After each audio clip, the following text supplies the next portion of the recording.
wee update. So last night I thought I burst my stitches. It turns out I never. I've had a wee, so when they took my dressings off, this binder thing that I've got to wear, it's been sticking to the clear gauze that's over my scar, stitches, whatever you want to call it.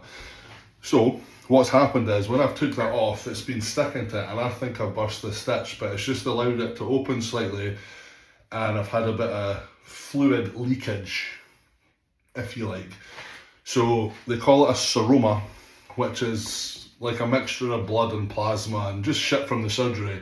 So when they've obviously cut me and pulled me back together, there's a void and the body will fill that with the fluid, and that's how you have swelling and inflammatory responses and stuff. So what's happening is the seroma, either if it can escape, your body will be like, get the fuck.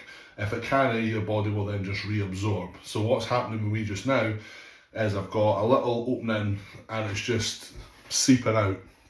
So I was back in hospital this morning just to get checked, everything's hunky-dory, everything's fine, nothing to worry about. I then had another little bit of bleeding, same situation, same thing. So I'm back in hospital tomorrow night, because remember how I had my chest aspirated. I'm going to get that done again because one side has filled back up slightly. So they'll check both my chest, and then because of the fluid leakage from here, he's going to potentially have a look and aspirate my stomach as well, just to drain that fluid out so that it just removes this issue.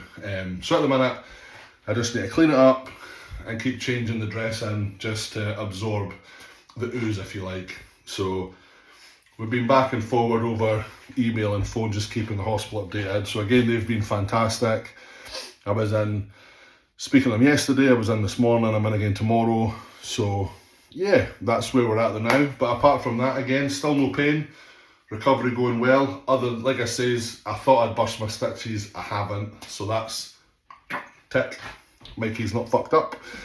So yeah, tomorrow, operation aspiration. And then final checkup on Friday. Get the rest of my dressings off. And hopefully, after that, it's just plain sailing. And then in 4 weeks' time, well, 4 to 6, I'm hoping 4, as opposed to the 6, I can get back in the gym, which will be fucking awesome. So, because at the minute, we're trying to do some steps, and that's all I'm allowed to do. I'm still not allowed to work, I'm still not allowed to fucking drive. So, yeah. Not quite at the point where I'm climbing the fucking walls, but I'm not a million miles away, so I just need to chill. And then obviously I had that wee bit of bleed yesterday, and everyone's like, Mikey, you're not fucking relaxing, you're not. I'm like, fuck yous, I'm not relaxing. First time fucking everyone's like, what have you done? What have you been doing that you're not meant to be doing? Nothing, I'm literally fucking chilling. I'm not breaking the rules, I'm following the fucking instructions. I only get one chance to recover. So I'm not taking the piss, I'm taking it fucking seriously, head on. So I went and recorded a podcast with Gio this afternoon, spoke a bit about the operation and the plan going forward, so on and so forward. So that was cool. Again, he came and picked me up, passenger princess here. He escorted me to the studio where I sat down. He then escorted me home in his van where I sat down, back to our house again where I sat down. So there's a lot of sitting happening. So, the end of this transition, I'm probably going to have the flattest arse in the world just from sitting and resting, you know, so there we are. Update.